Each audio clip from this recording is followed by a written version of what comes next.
¿Cómo fue realmente la conquista de América? ¿Fue tan cruel como algunos dicen? ¿O es eso solo parte de una conspiración internacional, la llamada leyenda negra, para desprestigiarnos a los españoles?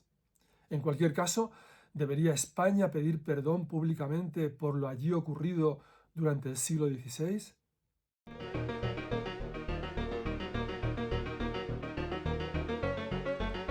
Hola a todos y bienvenidos a Criterio Ético. Soy Juan, fui profesor de ética aplicada en la Universidad del Estado de California durante 20 años y ahora que vivo en España me gustaría compartir con quienes estéis interesados una serie de conocimientos y planteamientos que os pueden resultar de interés. El tema se puso una vez más de moda con la toma de posesión de la nueva presidenta de México, Claudia Sheinbaum. Ya Andrés Manuel López Obrador, el anterior presidente de México, había enviado una carta al rey de España en 2019 pidiéndole, sugiriéndole o exigiéndole, no sé exactamente muy bien los términos en los que iba dicha carta, que pidiera perdón en nombre de España por los desmanes cometidos contra la población nativa durante la conquista. Ahora, la nueva presidenta no invitó al rey de España a la ceremonia de toma de posesión, con lo cual da a entender que comparte los planteamientos de López Obrador. La primera cuestión a plantearse es la de la conquista misma. El término conquista implica arrebato violento a otro pueblo de lo que le pertenece, arrebato de sus instituciones, de su territorio, de su cultura. Y eso fue básicamente la conquista.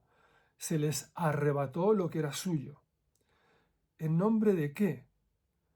Ahora oigo a algunas personas decir que llevamos allí la civilización.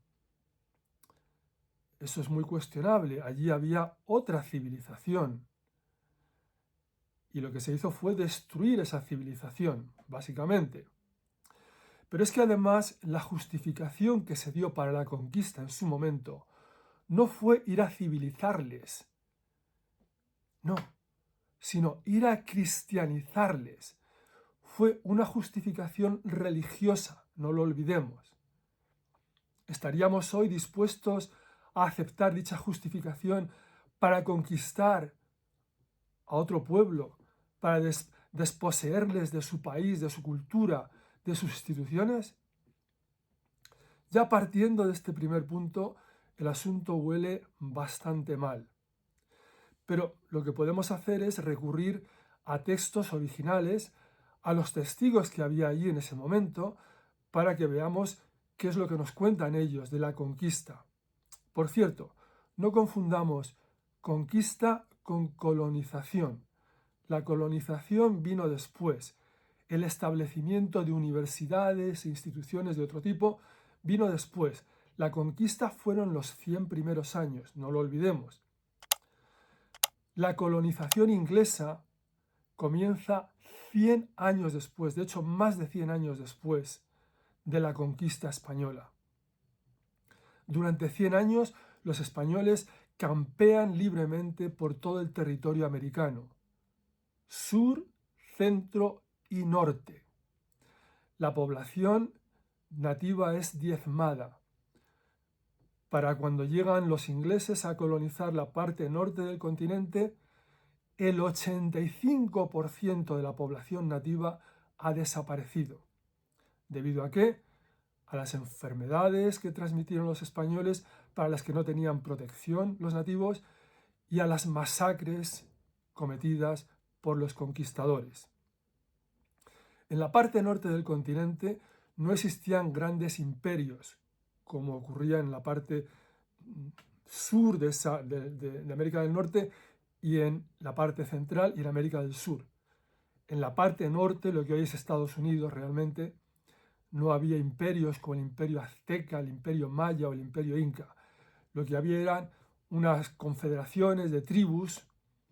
Esta era una zona mucho menos poblada, que quedó incluso menos poblada todavía tras la conquista española, porque los españoles también llegaron a la parte norte. Los españoles llegaron hasta Alaska, no lo olvidemos. Y con ello llegó la destrucción y la masacre que algunos, pienso que justificadamente, califican de genocidio.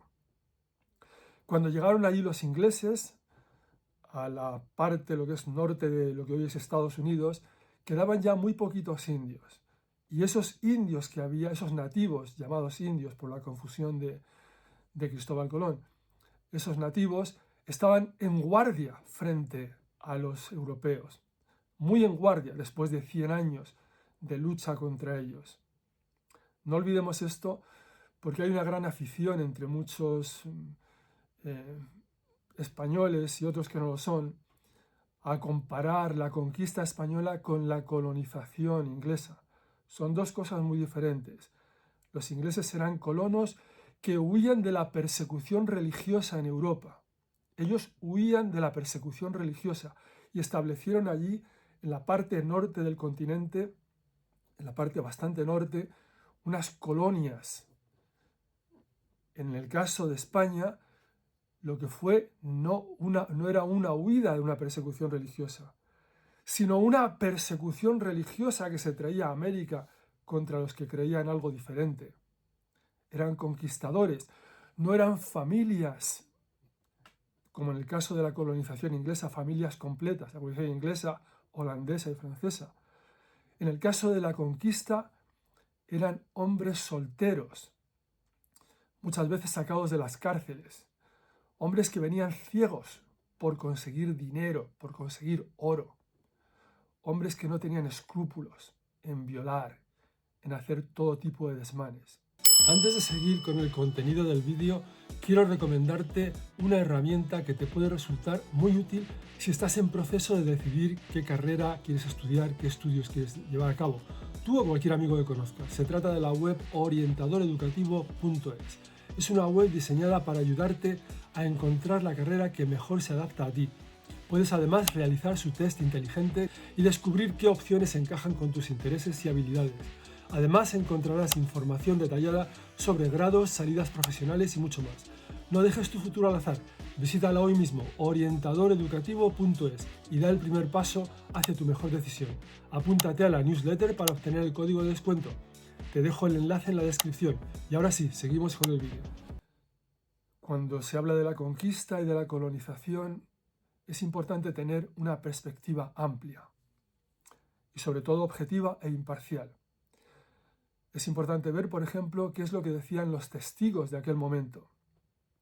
Un testigo importantísimo fue Fray Bartolomé de las Casas. Era un religioso y además de ser religioso era obispo. Fray Bartolomé de las Casas fue testigo presencial de lo que estaba ocurriendo allí y escribió varias cartas al emperador Carlos V y a su hijo, el futuro rey Felipe II, para informarle de los desmanes y crueldades que estaban teniendo lugar allí para que intentara poner freno a dichos desmanes, que venían ocurriendo desde la muerte de Isabel la Católica.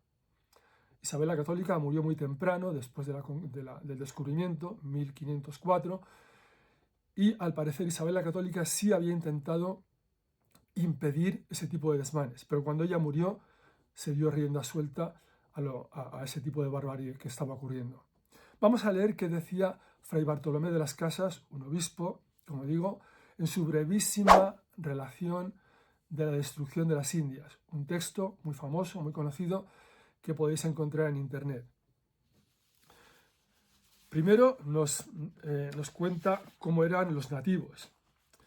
Como digo, esta carta se la escribe al príncipe Felipe en 1552, unos 40 años después de morir Isabel la Católica. Y nos dice: Dios crió a estas gentes simples, sin maldades ni dobleces, muy obedientes y muy fieles a sus señores naturales y a los cristianos a quienes sirven, más humildes, más pacientes, más pacíficas y tranquilas, sin rencillas, sin bullicios, sin quejas, sin rencores, sin odios, sin deseos de venganza. Son también gentes muy pobres, que ni poseen ni quieren poseer bienes temporales, y por esto no son soberbias, ni ambiciosas, ni codiciosas. ¿Cómo describe Fray Bartolomé de las Casas a los españoles, a los conquistadores? Dice: en estas ovejas mansas entraron los españoles y en cuanto que las conocieron se abalanzaron sobre ellas como lobos, tigres y leones cruelísimos de muchos días hambrientos. Y otra cosa no han hecho de 40 años hasta hoy, y hoy en este día no hacen otra cosa, sino despedazarlas, matarlas, angustiarlas, afligirlas, atormentarlas y destruirlas por las extremas maneras de crueldad, en tal grado que habiendo habido en la isla española sobre 3 millones de ánimas, no quedan hoy ni 200 personas. Y en cuanto al continente, porque él está hablando de las islas del Caribe hasta este punto, dice: de la gran tierra firme somos ciertos que nuestros españoles, por sus crueldades y nefandas obras, han despoblado y asolado, y que están hoy desiertas, habiendo estado llenas de hombres racionales, más de 10 reinos mayores que España. ¿Cuántos nativos habían muerto durante esos 40 años de conquista? Dice: daremos por cuenta muy cierta y verdadera que son muertos en los dichos 40 años por las dichas tiranías e infernales obras de los cristianos, más de 12 millones de hombres y mujeres y niños. Y en verdad no engaño si digo que son más de 15 millones los muertos. ¿Por qué hacían esto los conquistadores? Dos maneras generales y principales han tenido los que allá han pasado, que se llaman cristianos, en extirpar de la haz de la tierra a aquellas miserables naciones. La una por injustas, crueles, sangrientas y tiránicas guerras. La otra oprimiéndolos con la más dura, horrible y áspera servidumbre en que jamás hombres ni bestias pudieron ser puestas. ¿Cuál era el auténtico móvil de los españoles? La causa por la que han muerto y destruido tal número de personas los españoles ha sido solamente por tener por su último fin el oro y el henchirse de riquezas, por la insaciable codicia y ambición que han tenido, que ha sido mayor que en el mundo ser pudo, por ser aquellas tierras tan felices y tan ricas y las gentes tan humildes, tan pacientes y tan fáciles de dominar, a las cuales no han tenido más respeto ni de ellas han hecho más cuenta ni estima. Dice: hablo con verdad, porque lo sé y lo he visto todo el tiempo que he estado allí. No digo más estima que de animales, porque rogara yo a Dios que como a animales las hubieran tratado y estimado, sino como menos que estiércol de las plazas.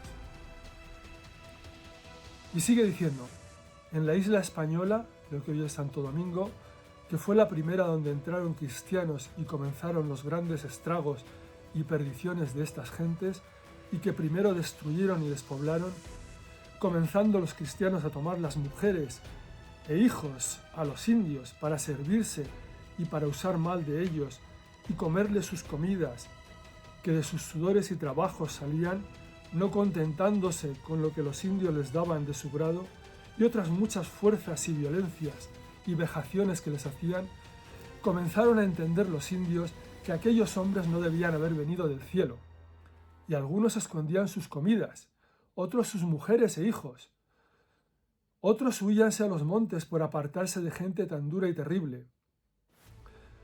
Los españoles dábanles de bofetadas y puñadas y de palos, hasta poner las manos en los señores de los pueblos, y llegó esto a tanta temeridad y desvergüenza que al mayor rey señor de toda la isla, un capitán cristiano, le violó por fuerza a su propia mujer. Y continúa describiendo las crueldades de los conquistadores españoles. Entraban los españoles en los pueblos y no dejaban niños, ni viejos, ni mujeres preñadas, ni paridas, que no desbarrigaban e hicieran pedazos, como si dieran en unos corderos metidos en sus apriscos. Hacían apuestas sobre quién de una cuchillada sería capaz de abrir a un hombre por medio, o le cortaba la cabeza de un piquete, o le descubría las entrañas. Tomaban las criaturas de las tetas de las madres por las piernas y daban de cabeza con ellas en las peñas. Otros daban con ellas en ríos, por las espaldas, riendo y burlando, al verlas caer en el agua. A otras criaturas las atravesaban a espada con las madres juntamente, y lo mismo a todos cuantos delante de sí hallaban. Hacían unas horcas largas que juntasen casi los pies a la tierra, y de 13 en 13, poniéndoles leña y fuego, los quemaban vivos. A otros los ataban o liaban todo el cuerpo de paja seca, prendiéndoles fuego, y así los quemaban. Solían matar a los señores y nobles de la siguiente manera: hacían unas parrillas de varas sobre horquetas y atábanlos en ellas y poníanles por debajo fuego lento, para que poco a poco, dando alaridos en aquellos tormentos desesperados, se les salieran las ánimas. Una vez vi que teniendo las parrillas quemándose a 4 o 5 principales señores, y aún pienso que había 2 o 3 pares de parrillas donde estaban quemando a otros, y como daban muy grandes gritos y daban pena al capitán o le impedían el sueño, mandó que los ahogasen de una vez, y el alguacil, que era peor que el verdugo que los quemaba, y sé cómo se llamaba, y aún sus parientes conocí en Sevilla, no quiso ahogarlos, sino que les metió con sus manos palos en las bocas para que no sonasen, y atizóles el fuego hasta que se asaron de despacio como él quería. Yo vi todas estas cosas y muchas otras. Después habla de uno de los reinos, el reino Magua, cuyo rey había declarado su amistad a los reyes de Castilla. Le describe como un hombre obediente, virtuoso y pacífico. Y dice: el pago que dieron a este rey y señor tan bueno y tan grande fue deshonrarlo por la mujer, violándosela a un capitán. Habla de otro rey que se llama Beechio y su hermana Anacaona, que también había declarado su amistad a los reyes de Castilla. Y dice: estos 2 hermanos hicieron grandes servicios a los reyes de Castilla e inmensos beneficios a los cristianos, librándolos de muchos peligros de muerte. Y después de muerto el rey Beechio, quedó como reina Anacaona. Allí llegó una vez el gobernador español que gobernaba esta isla, con 60 de a caballo y más de 300 peones, y convocando a más de 300 señores del reino de Anacaona, mediante engaños los hizo entrar en una casa de paja muy grande. Metidos les mandó prender fuego y los quemaron vivos. A todos los otros alancearon y metieron a espada con infinita gente, y a Anacaona la ahorcaron. Y ocurría que algunos cristianos, o por piedad o por codicia, tomaban algunos niños para ampararlos y que no los matasen, y los colocaban a las partes traseras de los caballos. Venía otro español por detrás y los atravesaba con su lanza. En otros casos, cuando estaba el niño en el suelo, le cortaban las piernas con la espada. Esto fue la tónica general en la conquista de América. Dice Fray Bartolomé de las Casas: en todas las partes de las Indias donde han ido y pasado los españoles, siempre hicieron en los indios todas las crueldades que he descrito, y matanzas y tiranías y opresiones abominables. Y en aquellas inocentes gentes añadían muchas más y mayores y más nuevas maneras de tormentos y más crueles. Estas descripciones que da Fray Bartolomé de las Casas, y por supuesto he leído un brevísimo resumen de su larga carta al príncipe Felipe, es algo que a mí me recuerda las descripciones de los campos de exterminio nazi. Son descripciones de actos horrendos, horribles. Toda esa sangre requiere cuando menos una disculpa. Yo no sé si realmente se debería pedir perdón propiamente, si los españoles de ahora deberíamos pedir perdón, como si... Yo no creo en ese tipo de esencialismos, como si una nación fuera un organismo vivo que es responsable por lo que hizo ayer y debe pedir perdón hoy. Pero algo sí, un reconocimiento de lo que se hizo sí se debe, sí es necesario, es obligatorio. Es importante además recordar un asunto que parece que se está olvidando a propósito, deliberadamente, ahora. El 8 de octubre de 1985, España, su gobierno, sus monarcas, pidieron pública y oficialmente perdón a los reyes de Holanda, a los monarcas de los Países Bajos por los desmanes cometidos por los españoles cuando esos países del norte de Europa estaban bajo dominio español, básicamente en la misma época de la conquista, más o menos. Exactamente, esto ocurrió el 8 de octubre de 1985 en el Real Monasterio de San Lorenzo del Escorial. España pidió perdón por los desmanes cometidos en el norte de Europa a los reyes de los Países Bajos. Les pidió públicamente perdón. Y aquellos desmanes no tenían comparación con lo que ha descrito Fray Bartolomé de las Casas. Pero claro, es que España entró en la ahora denominada Unión Europea, el entonces denominado Mercado Común o Comunidad Europea, entró en 1986. Es decir, en 1985 España estaba en proceso de solicitar la admisión todavía y era complicado. Convenía tener a nuestro favor a todos los miembros del club porque hacía falta unanimidad para que se nos admitiese a tan exclusivo club. En aquel momento convenía pedir perdón. Es importante reflexionar sobre esto.